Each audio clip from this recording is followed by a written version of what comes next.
Hey guys, welcome back to another mini vlog. It's Digha Day 3. আজকে সকালে উঠে কোনো ভিডিও করা হয়নি কারণ দেরি হয়ে গেছিলো, তো আমরা রেডি ফেডি হয়ে তাড়াতাড়ি বেরিয়ে পড়েছিলাম। আর প্রচণ্ড খিদে পেয়েছিল, আমাদের নেক্সট দিনের বাস বুকিং ছিল, তো সেই জন্য সকালে উঠে আর ভিডিও করা হয়নি। এখন এসেছি আমরা বিরিয়ানি খেতে, আর আমাদের গরম গরম বিরিয়ানি চলেও এসেছে। আজকে আমরা ট্রাই করছি এখানের স্পেশাল চিকেন বিরিয়ানি। তো এইটাতেও দুটো চিকেন পিস থাকে, একটা ডিম থাকে, একটা আলু থাকে। তো আমরা আরেকটা আলুও এক্সট্রা নিয়েছিলাম। তারপর ওখানে বিরিয়ানি খেয়ে রাস্তায় হেঁটে হেঁটে আস্তে আস্তে আমি আবার একটা গোলা নিয়েছিলাম। তো গোলা খাওয়ার পর গোলার কাপটাকে নিয়ে ও এরকম কিছু একটা করছে, আমি জানি না কি করছে। তারপর দেখলাম এখানে একটা বাচ্চা বসে আছে, একটা গোল্ডেন রিট্রিভার। অনেকেই দেখলাম এসে এসে ওকে আদর করছে। আমিও ভেবেছিলাম আদর করব, কিন্তু ওকে আদর করলে ঝন্টুকে চিট করাবে, তাই আদর করিনি। হি হি হি। আর এই হচ্ছে আমি, এটা আমার ফুল লোক। ওখান থেকে হোটেলে ফেরার পথে দেখলাম একটা বিড়াল বাচ্চা বসে বসে কাঁচা মাছ খাচ্ছে।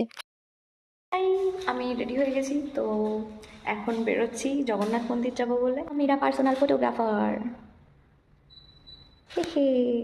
फोटो पे जा रहे हैं मेरा दोतो। हियर इज माय दोतो। আমরা চলে এসেছি জগন্নাথ মন্দিরে। এখানে জুতো রাখার আলাদা করে জায়গা রয়েছে, তো জুতো আমরা রেখে দিয়েছি। আর আমার বর আমাকে দেখে দাঁত কেলিয়ে হাসছে। দাঁড়াও দাঁড়াও, আমার ফুল লুকটাও তোমাদের দেখাই। আমি একটা পিঙ্ক কালারের কুর্তি পরেছি জিন্স দিয়ে, আর তার সাথে এই শলটা নিয়েছি। আমরা যখন মন্দিরে গেছিলাম তখন প্রায় 4টে বাজে, তো সূর্যটা প্রায় ডুববে ডুববে করছে। আর কি দারুণ লাগছিল দেখতে জায়গাটি, খুব সুন্দর করে সাজানো,